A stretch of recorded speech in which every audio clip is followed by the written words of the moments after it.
Yo, it seems so the news circling around Xbox and its doom and gloom keeps to be coming up, and with the news of Hi-Fi Rush, well, that seems to have put a lot of people on edge. People are now wondering, what's the point of the next Xbox? Is there going to be a next Xbox? Will Sarah's comments even come true? Is it even happening by the end of this year, at least being seen a new hardware? I mean, they did say that by the end of this year will be no more. I reckon at the 2024 showcase that they're going to do in June, we're actually going to see something there. But we finally have some form of confirmation that this hardware does exist. Now, a lot of people are assuming that what's actually transpired over the last day or so is actually the digital version of the Xbox Series X. You know, they've shown the white version, they've shown the cylinder version in the leaked documents, but what's important to note here is the fact that the new Xbox dev kit has been rated in South Korea. Now, what does this mean? Well, it says new Xbox dev kit. In terms of the actual hardware within the refreshes, as they're known, rather than a mid-gen upgrade, the refreshes don't really have any power increase, so there'd literally be no reason to have a new dev kit. The current dev kits would work fine. There's absolutely no reason to be making a new dev kit if the hardware was the same. So clearly there is a hardware spec change here from the Series S and from the Series X. This could be the handheld that everyone's been waiting for, or it could be a mid-gen refresh that people are totally not aware of, or maybe it's the 2026 predicted console that's coming. Now, one thing that is for sure, a lot of people have pointed out to me as well, the cheapest way to enter GTA 6 is going to be a Series S. Now, that is quite literally the cheapest entry form. However, is that going to be the way most people want to play it? Time will tell, but clearly I think Microsoft here is now taking GTA 6 a little more seriously. At least I hope they are, and are looking at ways to maybe bolster. Now, that isn't to say that the Series X is a slouch. It still has some, a lot of potential that has not been, tapped into. We've got the direct storage, which is barely used, right? We've got the SPF, we've got other features that can utilize and make resolutions higher, performance better, but it all depends on if developers are utilizing this technology.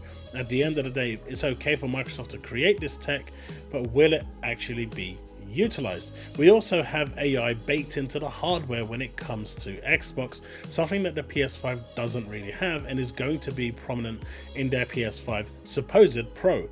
Now, if that actually does come to fruition and they do have that, great. At least they'll have entered into the realm of AI technology and will be able to push forward. But we do know that this new dev kit does exist, because under the laws in Korea, all electronic devices in Korea must be certified by the National Radio Research Agency that there is no risk of harming the radio wave environment. So this is a fact, this is now being registered and it is a thing. It is actually model number 2089, and it is the kits are manufactured in China and Vietnam. Now, like I said, we don't know if this is going to be a next-gen Xbox. We don't know if this is going to be the handheld Xbox. We just don't know.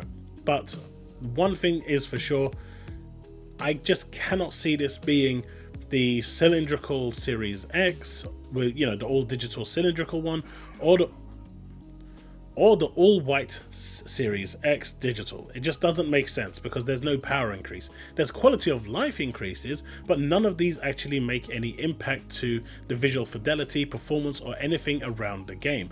It's just, increased Wi-Fi, better Bluetooth, and stuff like that. It's not actually doing anything else.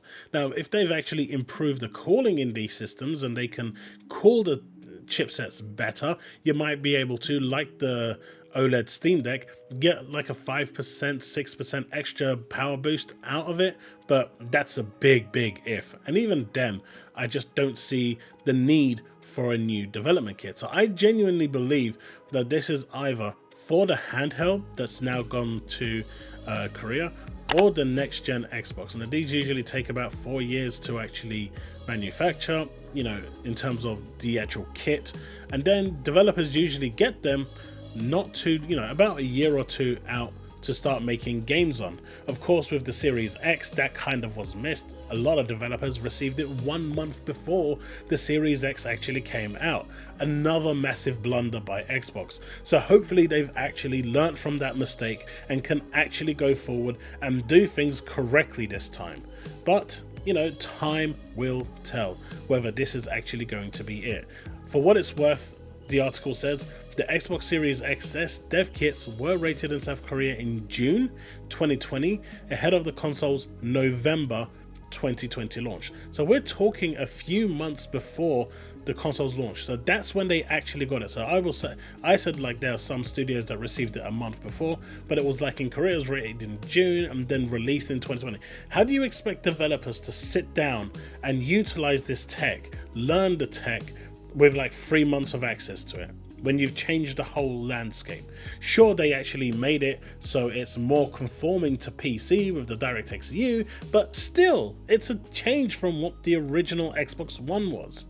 And every system before then gave them a lot of leeway into making games for next-gen hardware. Even when I was working at Sega, we got like PS3s in ages before we actually, you know, they even hit the market, and we were working on them, testing on them, and making sure the games worked, right? But we had them ages before they were even public, not, you know, into the public. I think we had it like almost like 9 months, 10 months before it went to public. So the developers over in Japan would have had them even earlier. That just tells you roughly how much a leeway there usually is for this.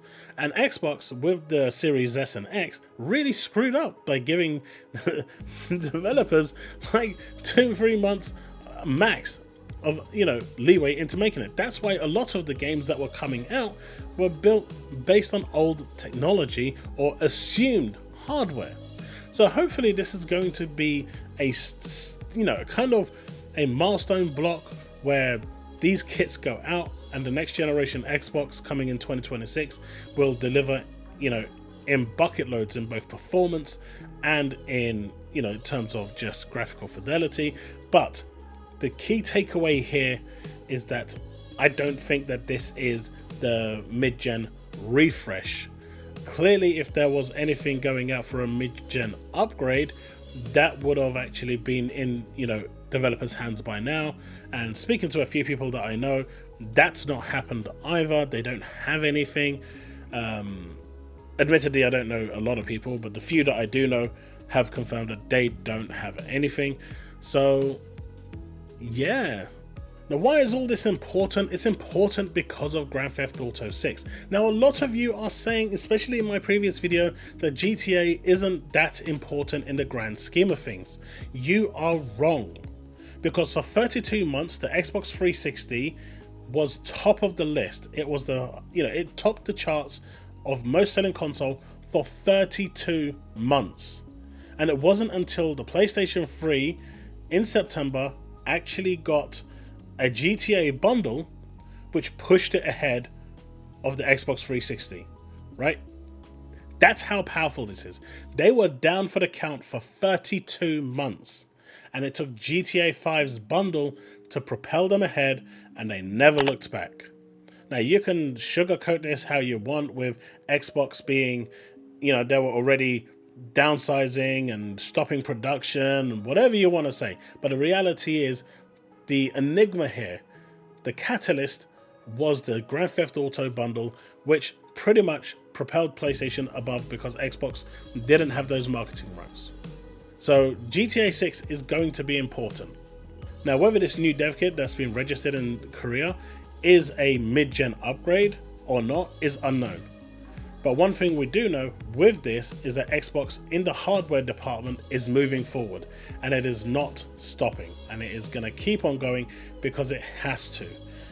Cloud gaming just isn't dead right now, and as we spoke in my stream, for those that did turn up to my stream, you know, there are still data caps among many other things, so stopping hardware is not going to happen anytime soon.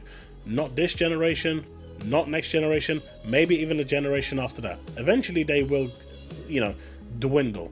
But for now, I don't see Xbox stopping making hardware, at least for another 2 generations. And this pretty much confirms that we are about to get another one. And hopefully at the summer showcase, we are going to see at least maybe the handheld and see what it's capable of, what its actually functions are, whether it's going to be a hybrid between Windows and an Xbox OS, because that would basically be the best combination for it and make it stand out from the Steam Deck, from the Asus ROG. And as long as it's priced well, not completely out of range, it can be an absolute monster and start to challenge stuff in that bracket. So it really depends how far Microsoft really wants to go for this. They need to start getting aggressive. They need to stop being elusive, because they've all but given up in Europe, right? They had another 47% downward spiral, as we've seen recently, year on year. And it looks like they're out for the count with EU. They're just not advertising there. They're not marketing there. They're not doing anything. But the consoles themselves will continue, and it's going to be interesting to see exactly what this new development kit belongs to. And that's all I have for you folks. Thanks so much for watching. Like and subscribe, hit that bell to stay up to date of all content I release. Let me know what you think in the comment section below. What do you think is going to be this new dev kit's purpose? Is it going to be for the handheld? Is it going to be for a mid-gen upgrade? I think the Xbox Series X still has a lot of power there in order to be utilized, if it will be utilized. So with that said, do you think it's going to be something of that magnitude, or is this literally the beginning of the next generation Xbox Series X2, which I'm going to call it for now just for argument's sake?